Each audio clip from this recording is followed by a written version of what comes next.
Arado R-234 Blitz went down in history as the world's first jet-powered bomber.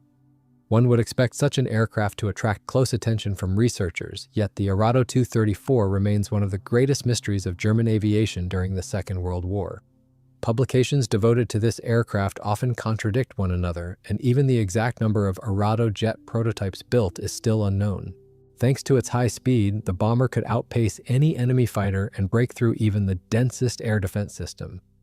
The advantages of the Arado 234 were so significant that the German High Command planned to re-equip all remaining bomber wings with this type of jet aircraft. Germany's surrender prevented these plans from materializing. Moreover, the chaos of the final months of the war meant that not even half of the 210 Arado 234s built were ever used in combat units. The Inspector General of Bomber Aviation, Werner Baumbach, noted that a total of 214 aircraft of this type were produced. Although the jet Arado is remembered mainly as a bomber, it was originally conceived and built as a high-speed reconnaissance aircraft. In that role, it entered combat for the first time and achieved its greatest successes. Development of the Arado 234 Blitz began in 1940. In January of the following year, engineer Eckstein, together with several other Arado employees, moved from the company's main center in Warnemünde to Schönefeld. One of the main reasons for the move was the need to maintain high secrecy while working with the Henschel company on a gas turbine engine for future aircraft. The project, designated E370, was supported by Professor Walter Blum, director of Arado, and other leading technical specialists.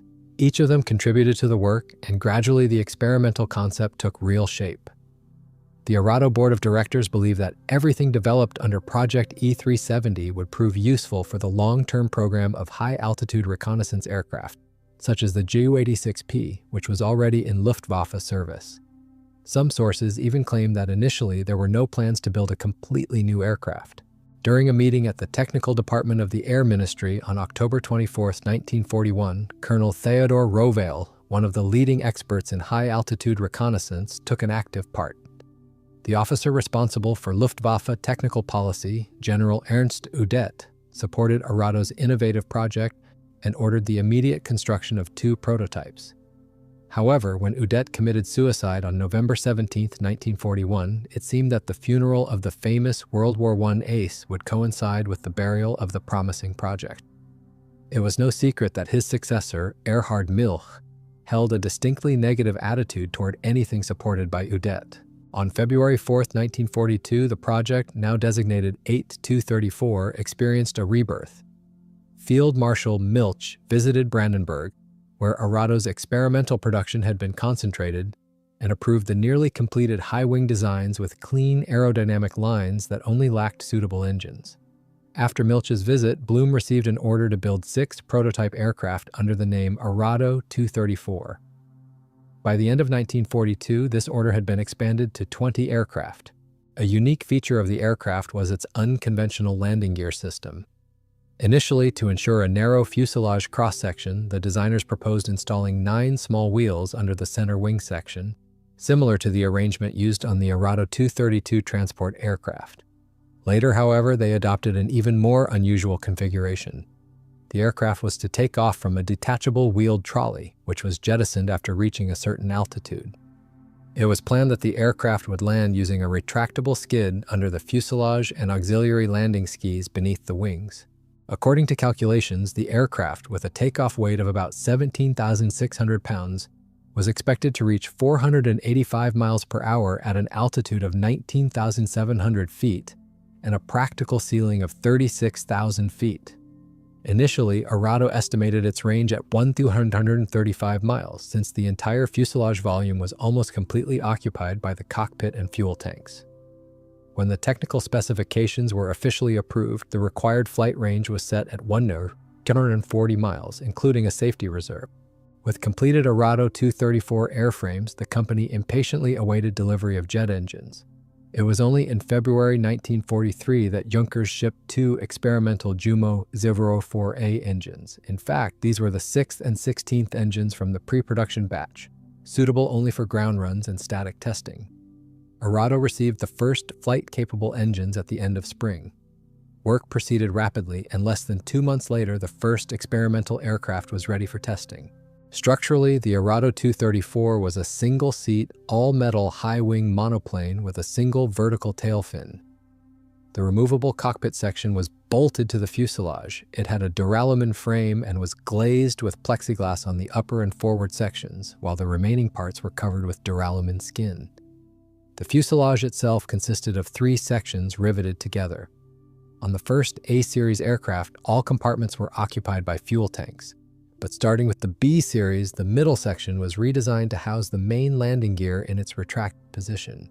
The all-metal, 2-spar, non-detachable wing was mounted on top of the fuselage.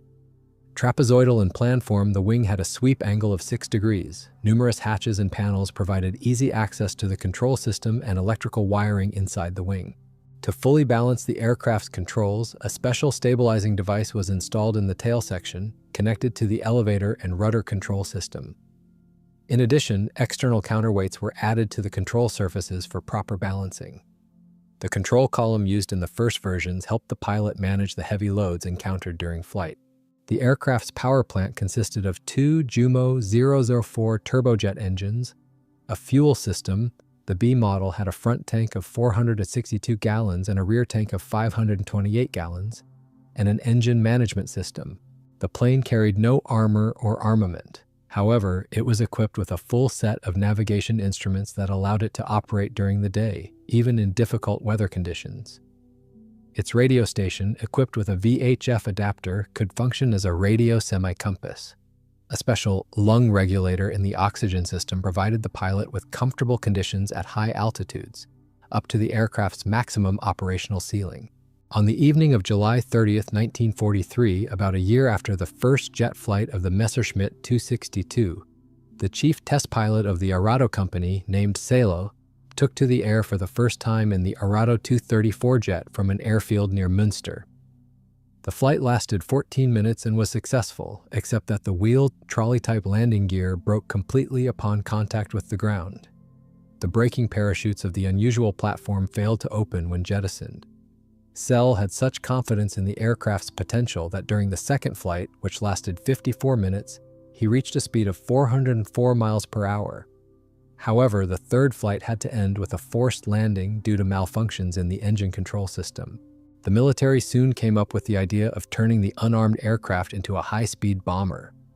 Even before the prototype's first flight, on July 9, 1943, at a meeting in the Ministry of Aviation chaired by Milch, the Inspector General of Bombing Aviation, Colonel Dietrich Peltz, expressed his strong desire to receive at least 100 jet bombers for his squadrons by the end of 1943.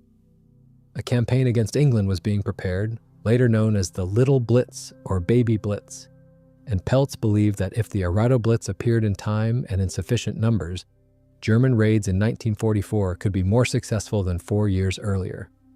However, Colonel Passewald, a member of the technical staff present at the meeting, reasonably objected that although the Arado 234 was expected to demonstrate outstanding performance, it had been designed and built as a reconnaissance aircraft, and installing bomb armament was far from a simple matter. The aircraft was so compact that there was no space to place a bomb inside the fuselage, and the trolley-type landing gear made it impossible to attach bomb racks under the fuselage or wings. The experimental landing gear allowed the aircraft's structural weight to be reduced by about 100 pounds, the weight of the trolley minus the braking skis. However, it not only prevented the use of external mounts, but also made the aircraft's operation considerably more complicated. After landing, it took at least 20 minutes to prepare the plane for another takeoff.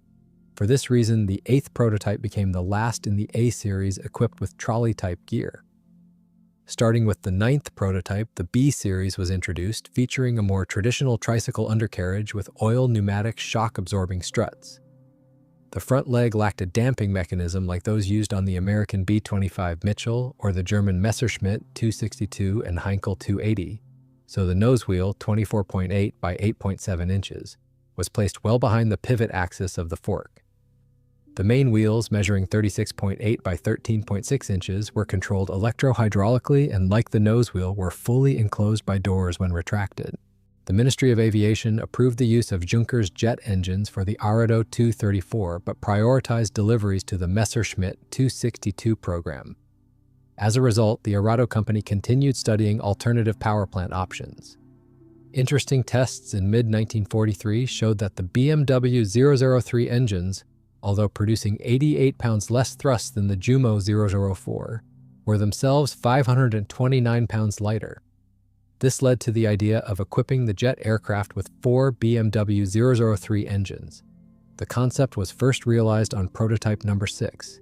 Even more promising was Arado 234 number 8, where each power unit was placed not separately, but in twin engine nacelles, 2 under each wing. The development of this prototype led to the C-Series. According to calculations, the new Arado version was expected to be 62 or 81 miles per hour faster, have a climb rate higher by 1,170 2,953 feet per minute, but a range shorter by 106 miles. The early prototypes tested the pressurized cockpit, the pilot's ejection seat, the braking parachute, and takeoff boosters. In refining the latter two systems, the designers achieved great success, and both, for the first time in German aviation practice, soon became standard equipment on the Arado 234. The braking parachute, located in the tail section of the fuselage, proved very effective, allowing the aircraft to decelerate safely in emergencies. If takeoff had to be aborted due to a malfunction, deploying the parachute ensured a precise stop on the runway. The control of the parachute was very simple. With one lever, the pilot deployed it, and with another, he could detach the canopy once it was no longer needed. The RI-202 type takeoff boosters were mounted under the wings, outside the main engines. They used a propellant combination of hydrogen peroxide and calcium permanganate and produced 102 pounds of thrust each for 30 seconds. After takeoff, the boosters were jettisoned by parachutes located in the nose of each unit. The electrical system controlled both the ignition and the jettisoning of the boosters.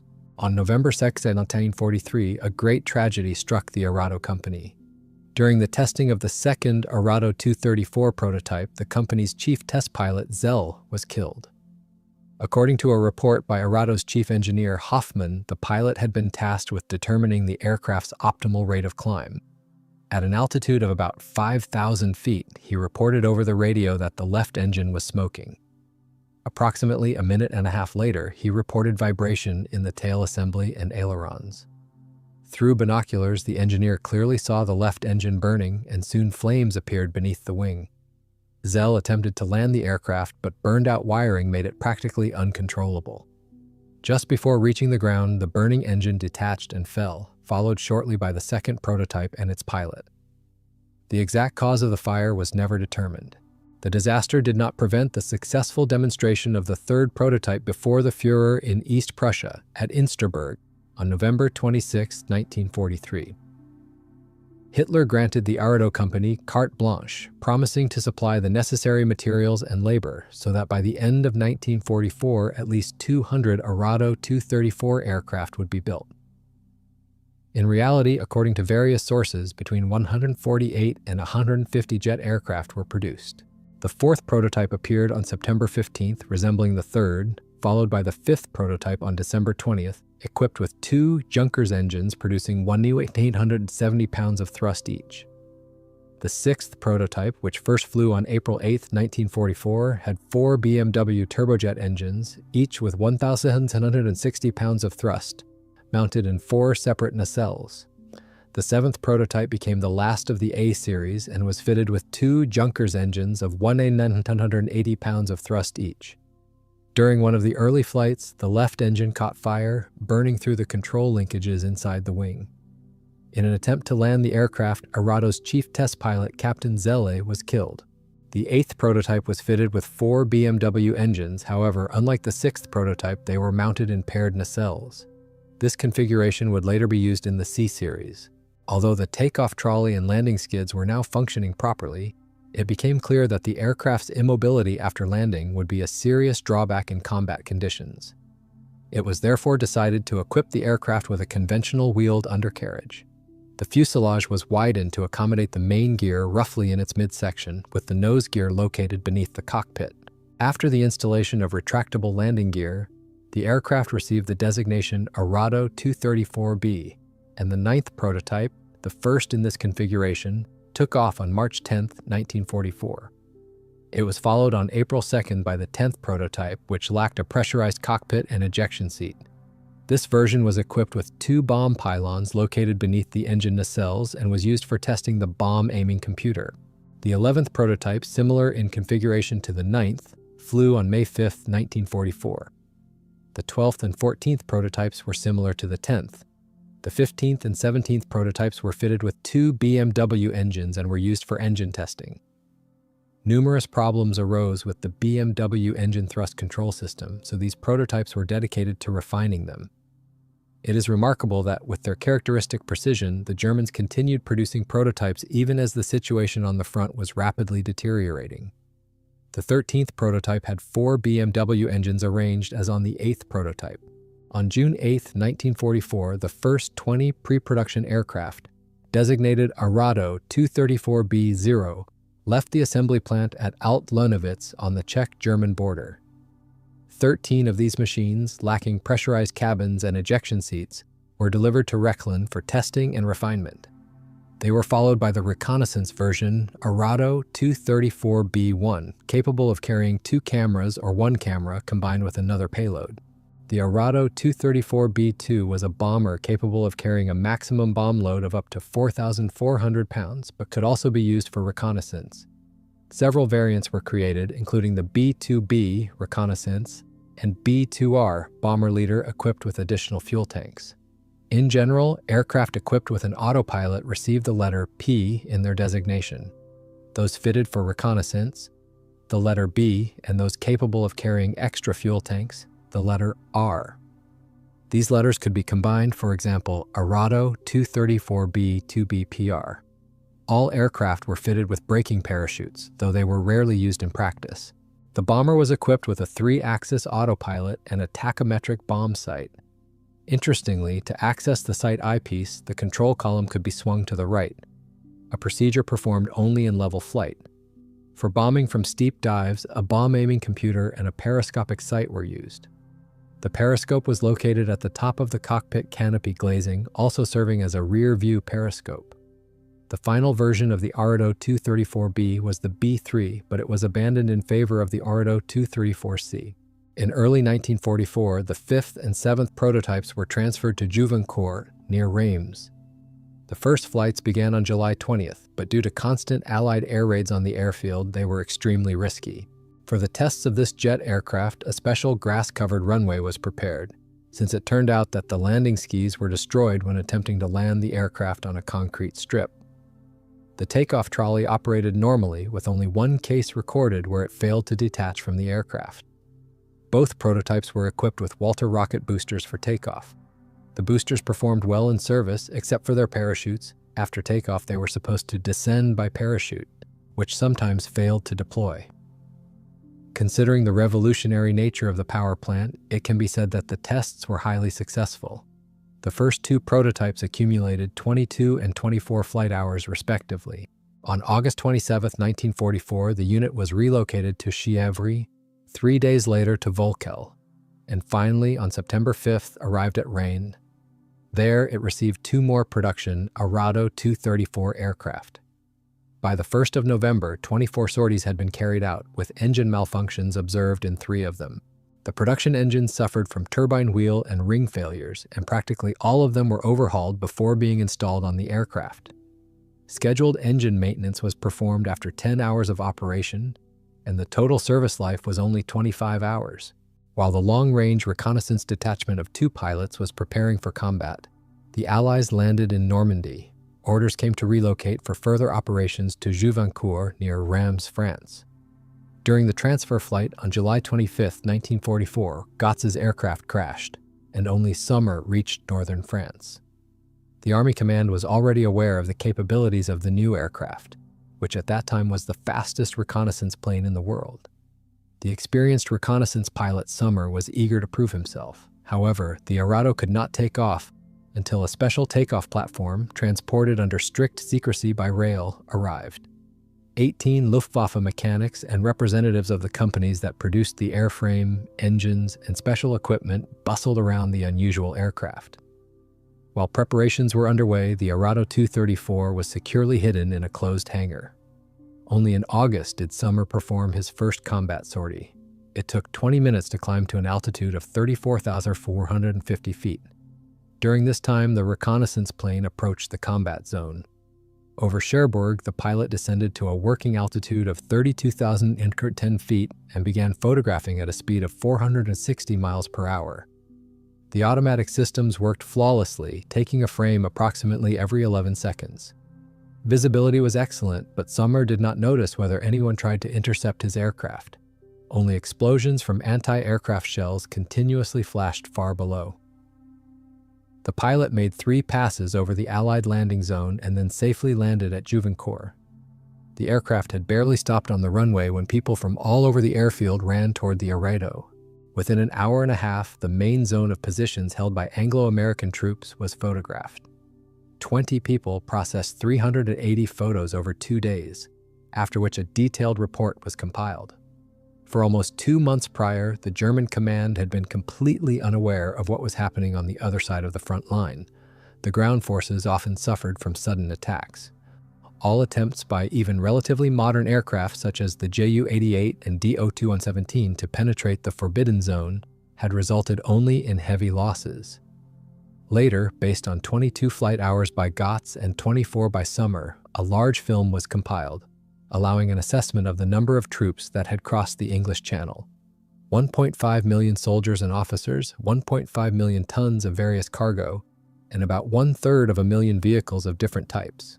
Photo reconnaissance flights were usually conducted at an altitude of 29,530 feet, with 60% overlap of images along the flight path, taken at intervals of 10 to 12 seconds. Each camera magazine contained 394 feet of film.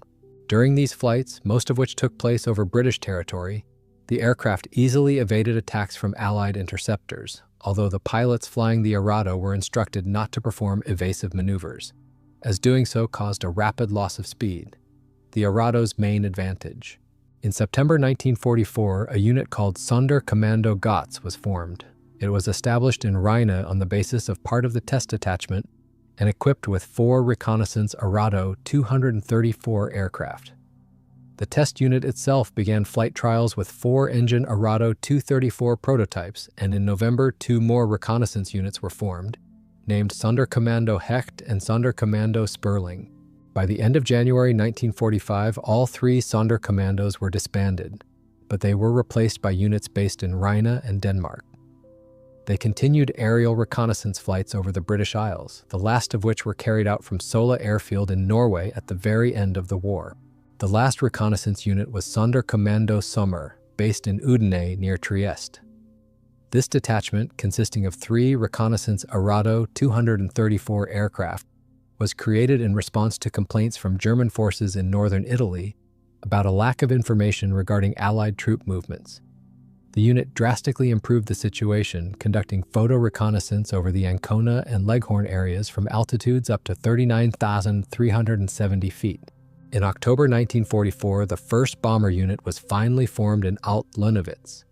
It was soon renamed, and in addition to the bomber-configured Arado 234 aircraft, it received a pair of 2-seat training Messerschmitt 262 aircraft for training and familiarization flights. In the second half of February, units of this group based in Rhine were thrown into combat to relieve Allied pressure on Kleve. On February 24, 1945, during a bombing raid, one of the aircraft was shot down by an American fighter, giving the Allies their first opportunity to examine the Arado 234. Although the Arado 234B, carrying a 1,100-pound bomb, could reach a maximum speed of 430 miles per hour at an altitude of 2,000 feet, it still had the ability to escape Allied fighters by accelerating. Commanders trained the pilots never to start maneuvering, but to rely on their 2 main advantages, speed and altitude. On December 21st, the commander of the 9th Squadron, Captain Dietrich Lukesch, who had recently received the Oak Leaves to his Knight's Cross, prepared 16 Arado 234B aircraft for a combat sortie. However, bad weather delayed the takeoff for a long time. Only on Christmas Eve did a group of 8 jet bombers leave the Münster-Handorf airfield. Each aircraft carried a 1,100-pound bomb intended for the recently abandoned German city of Liège. But first, the group executed a diversionary maneuver. After takeoff, the bombers headed northeast, that is, toward their own rear, and only after gaining operational speed and an altitude of about 13,000 feet did they turn 180 degrees. Tactical specialists developed 3 bombing methods for jet aircraft. The most suitable was considered to be bomb release from a shallow dive at medium altitude, during which the aircraft lost 6,500–1,000 feet of height. A periscopic bomb sight was used for this purpose. Attacks from low altitude were recommended in poor visibility or low cloud cover. In such cases, bombs were dropped by eye. The most technically interesting method was horizontal bombing from high altitude. In this case, the pilot approached to about 19 miles from the target, then engaged the 3-axis autopilot connected to the tachometric bomb sight. Target acquisition, bomb release, and aircraft recovery were all performed automatically. In the first strike, Lukash chose the first bombing method. Diving from 6,500 feet, he hit an industrial complex while his wingmen bombed the railway station. On the return flight, Lukash saw a Spitfire approaching to intercept. The British pilot did not know that his opponent's only weapon was a pistol and decided to move behind the unusual aircraft. While attempting this maneuver, the Spitfire fell behind and all Arados returned safely. Only Feldwebel Winguth slightly damaged his aircraft during landing, an incident that did not overshadow the undeniable success of the Arado bomber's first combat mission. In early March, flight intensity increased sharply. The main objective became the destruction of the Ludendorff Bridge near Remagen, held by American forces.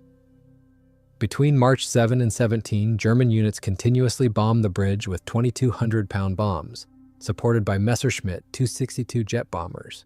The bridge was eventually destroyed. By the end of March 1945, bombing operations with the Arado 234 had nearly ceased. By that time, various units were based at Karstadt, 2 aircraft, Lech, Schepern, 5 aircraft, and finally Oldenburg, 5 aircraft. On April 12th, one of the units received 5 new machines, but only a few combat sorties were made before the war in Europe ended due to fuel shortages and the general chaos in the country.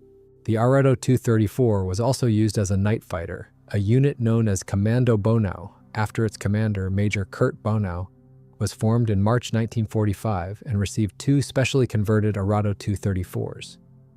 It carried out combat missions until the end of the war. The exact design differences of these aircraft remain unknown, and what was happening at Arado itself, encouraged by the results of the 4-engine prototypes, the company's designers decided to put them into production.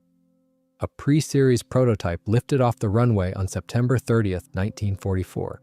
It was essentially a B1 variant, but equipped with 4 BMW engines, a larger diameter nose wheel, and, for the first time, air brakes. The next prototype incorporated all these innovations plus a pressurized cockpit.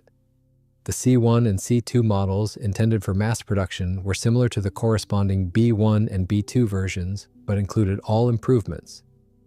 Additionally, the C2 could carry a pair of rear-firing cannons. A small number of pre-series aircraft were produced before these modifications were abandoned in favor of the C3, a multi-role version. 5 prototypes were built as pre-series samples, featuring a raised cockpit floor for improved visibility, resulting in a bulged canopy profile. Early pre-series aircraft retained the same canopy design as the B-series machines. The C3 variant, in addition to the rear firing cannons, had 2 forward-firing guns mounted beneath the forward fuselage. The aircraft could carry its bomb load on 3 pylons. The C3N version was designed as a 2-seat night fighter, equipped in the nose with 2 30mm cannons and radar. The C4 model was an armed reconnaissance aircraft with 2 cameras and 4 cannons. One prototype became a model for a multi-role 2-seater with the pilot's and bombardier navigator seats placed side by side. It was to enter production as the C5. Another prototype was intended as the basis for the C6, a 2-seat reconnaissance aircraft. The C7 modification was a night fighter similar in design to the C3N, but with side-by-side crew seating. It was designed for a centimeter band radar mounted in the nose. The first aircraft were to receive 4 BMW engines, although the project allowed the installation of 2 Junkers engines with 2,200 pounds of thrust each, or 2 Heinkel-Herth engines with 2,860 pounds of thrust each. The final aircraft of the C family was the C8, a single-seat bomber intended to be powered by 2 Junkers engines, each producing 2310 pounds of thrust. The last prototypes were aircraft of the V-31 V-40 series, although they were not completed before the end of the war. They were intended to serve as models for the production reconnaissance version D1 and the bomber version D2. These modifications were planned to be equipped with two Heinkel-Herth engines, which at that time were still under development. The fighter version of the aircraft was structurally similar to the D version, while the P modification was significantly larger in size and was to be powered by either four Heinkel-Herth engines or two Junkers 012 engines. An attempt was made to use one of the C-series aircraft as a carrier for the V-1 flying bomb, equipping it with a special mechanism for separating the missile from the fuselage before launch. However, this modification was never tested. The development of the night fighter concept led to the creation of an entire family of aircraft known as the Arado 234P. These were night fighters that existed only on paper. The designers were evidently still exploring the concept since several configurations were known under the same designation. In various sources, for example, one can find completely different aircraft under the name Arado 234P5. Interestingly, one of these designs even featured a rotating radar antenna enclosed in a disc-shaped fairing, a prototype of the later AWACS concept. Overall, the career of the Arado 234 can be considered successful. If at first only one detachment operated the aircraft, by the end of the war, an entire squadron, KG-76, was in the process of being re-equipped with the bomber version. However, the number of operational aircraft remained very small. On January 10, 1945, the 9 KG-76 unit had 12 jet bombers, and by April 1945, the last date for which Luftwaffe Quartermaster General data is available, there were the same number in the Stab Sek-6 and 3 KG-76 units. The Arado was difficult to pilot, especially during takeoff and landing, and only highly skilled pilots could tame its temperament. These pilots also improved the aircraft's operational tactics. Thus, Lukesh, explaining his rejection of high-altitude flights, wrote in his report, "With this approach to the target, the pilot may not see the enemy coming from behind, considering the poor rearward visibility from the cockpit, and there is a danger of a sudden attack by enemy fighters." He believed that fast and high-altitude interceptors could climb 3,300–6,600 feet higher than the practical ceiling of the Arado 234 and overtake the jet bomber from a shallow dive, especially during the bombing run. Furthermore, when flying on autopilot at a constant course, one could become an easy target for well-trained anti-aircraft gunners. The only advantage of high-altitude attacks is greater range, but our targets are perfectly reachable at medium altitudes, Lukesh noted.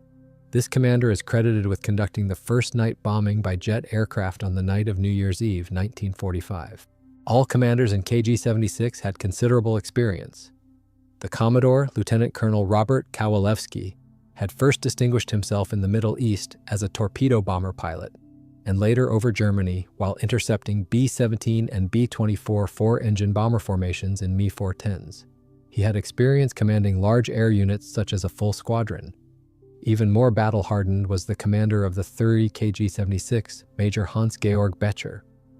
By the end of the war, he had not only been awarded the Oak Leaves to the Knight's Cross, but also had a record of 658 combat missions, an almost record number for a bomber pilot. During one of his last sorties, Becher, having almost completely run out of fuel, had to land at the Akmer airfield just as a fierce air battle was unfolding overhead. The risk of being shot down during low-speed leveling was great, but Becher managed to evade numerous Allied fighter-bomber patrols and saved not only his life but also the jet bomber.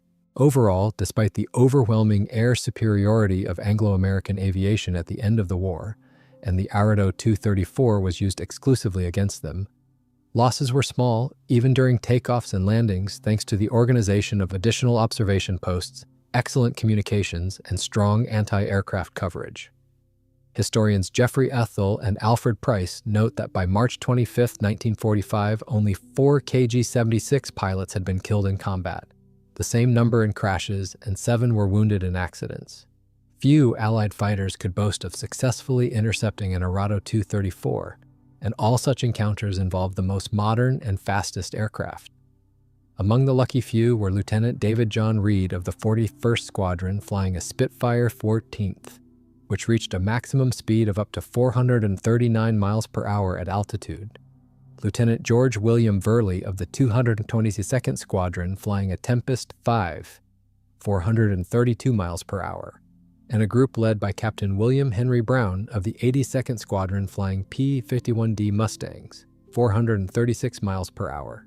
And yet, no matter how successful the Arado bombers were, including the destruction of the bridge at Remagen, captured by the Allies and located on the last line of German defense in the west, their strikes were merely pinpricks and, due to their small numbers, could not inflict significant damage on the advancing Anglo-American armies.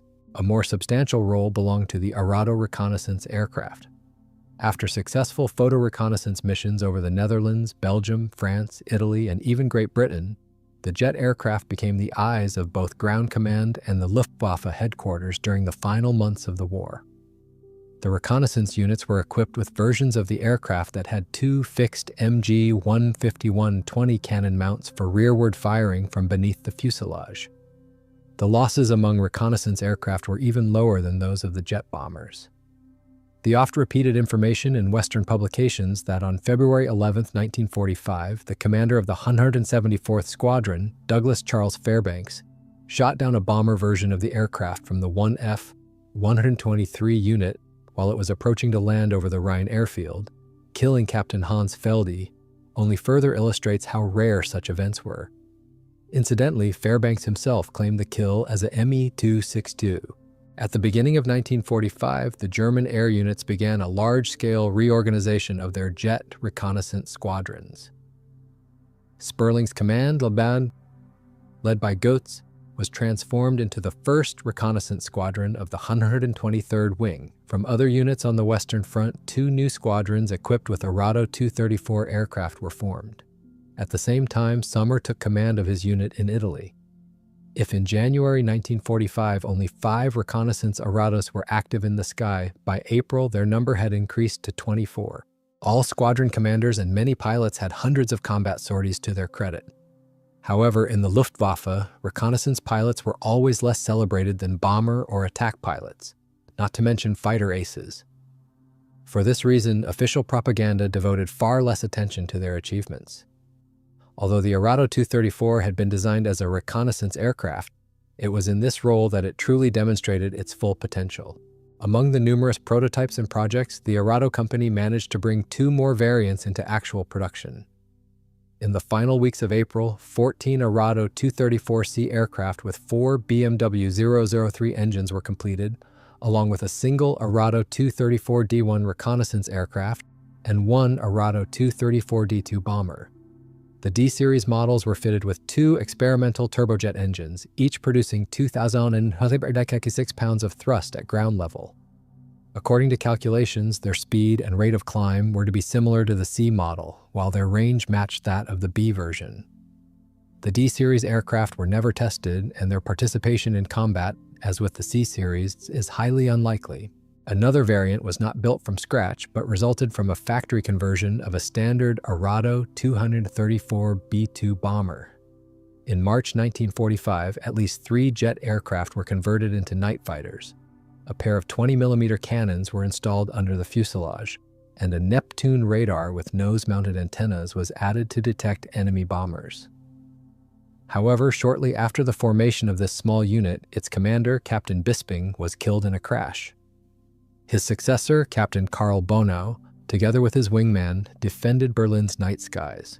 No confirmed aerial victories were recorded, partly due to the insufficient armament of this Arado-based fighter. From the moment Arado aircraft appeared on the front, Allied intelligence showed great interest in these high-speed machines. On February 24, 1945, the first Arado 234B2 bomber from the 9th Squadron of the 76th Bomber Wing was severely damaged by American Thunderbolt fighters and made a forced landing near Segelsdorf, which was already occupied by American troops. The jet's Jumo 004 engines were removed for testing. The famous British test pilot Eric Brown, an expert on German aviation, began studying this new aircraft.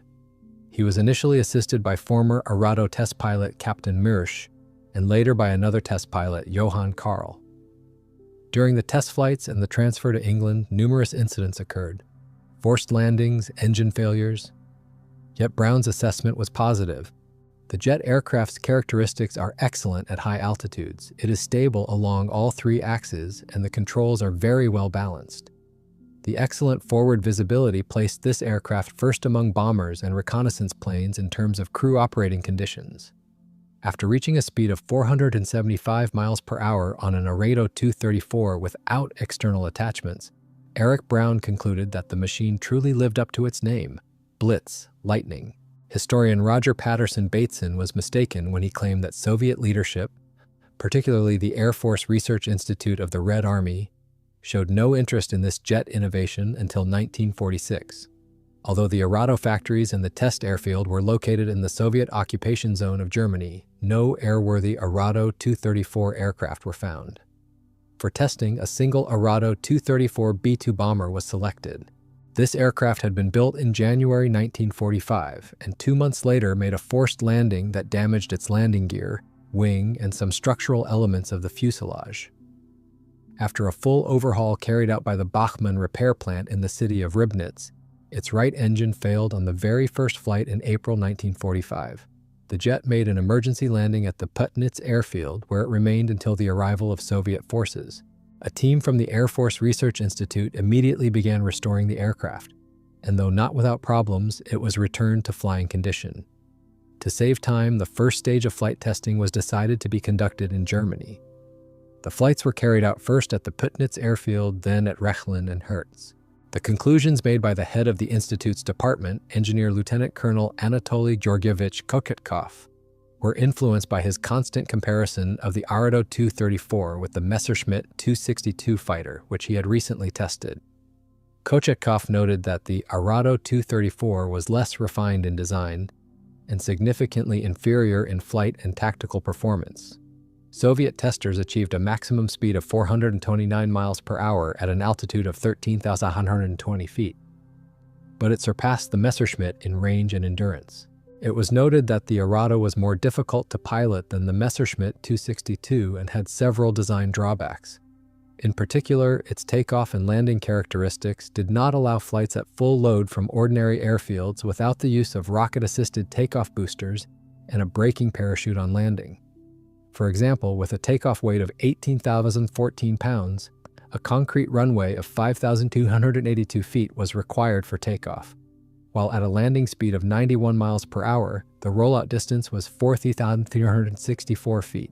After arriving in Germany, lead engineer Major Isaac Grigorievich Rabkin and test pilot Major Alexei Georgievich Kubishkin began flight trials of the Arado 234 on January 25, 1946, following a period of ground familiarization. However, the very next day, the tests had to be interrupted due to an aircraft accident. Alexei Kubishkin was an exceptionally experienced test pilot. Since December 1934, when he joined the Air Force Research Institute, he had mastered more than 130 different types of aircraft, domestic, foreign, and captured ones. He completed over 8,500 flights, for which Kubishkin was awarded the title of first-class test pilot. Many years later, he recalled that from the very first encounter, he had felt uneasy about the Arado 234. His premonition proved accurate. On the third flight, January 26, 1946, disaster nearly struck when the left engine caught fire during climb. There is nothing more terrifying for a pilot in the air than a sudden sharp sound in the cockpit. This time, a short pop came from somewhere nearby, making me flinch, recalled Alexei Georgievich Kubishkin. I instantly realized what had happened. The engine had caught fire. The instruments on the panel confirmed it, as did the black trail of smoke stretching behind the wing. Remaining calm and collected, Kubishkin immediately throttled back and cut off the fuel supply, managing to extinguish the flames. The Arado was approaching the runway, but the fire could have flared up again at any moment. Every minute of flight felt like an eternity. The aircraft seemed to hang motionless in the air. Landing the damaged machine was extremely difficult. The fire had already caused serious trouble.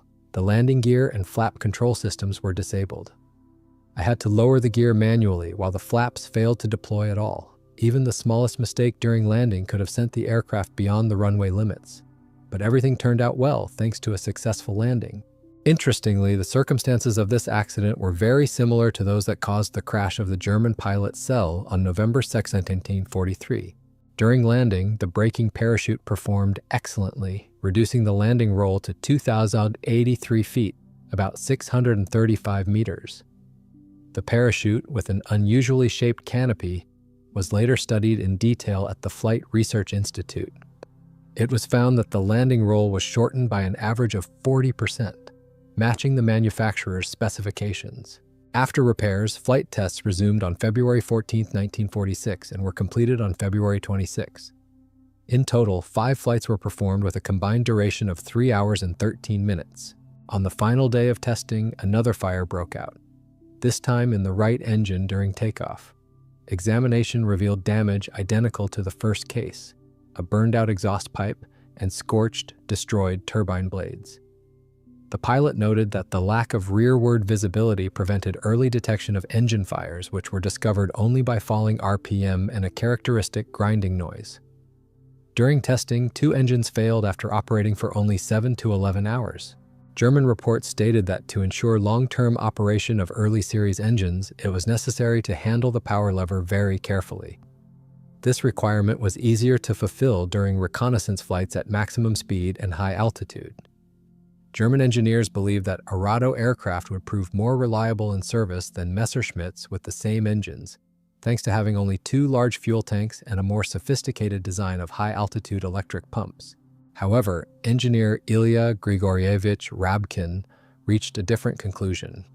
The narrow landing gear track and insufficient braking efficiency made ground handling difficult, and maintaining direction during takeoff and landing runs especially challenging, particularly in crosswinds. This not only made takeoffs and landings much harder than on Messerschmitts, but also forced the pilot to make sharp, asymmetric throttle movements, actions strictly prohibited by jet engine operating manuals. This was likely the main cause of engine failures and the resulting downtime of the Arado. Furthermore, Soviet engineers and pilots found the aircraft difficult to control, worsened by the long forward offset of the cockpit relative to the wing, insufficient lateral stability at low speeds, and heavy control forces on the ailerons above 280 miles per hour. In short, the Arado did not receive enthusiastic reviews in the Soviet Union. Still, credit must be given to those who first designed, refined, and mastered jet technology. Innovation always faces hardship, and the Arado aircraft introduced plenty of innovations. Even more of its design ideas never reached practical realization by May 1945.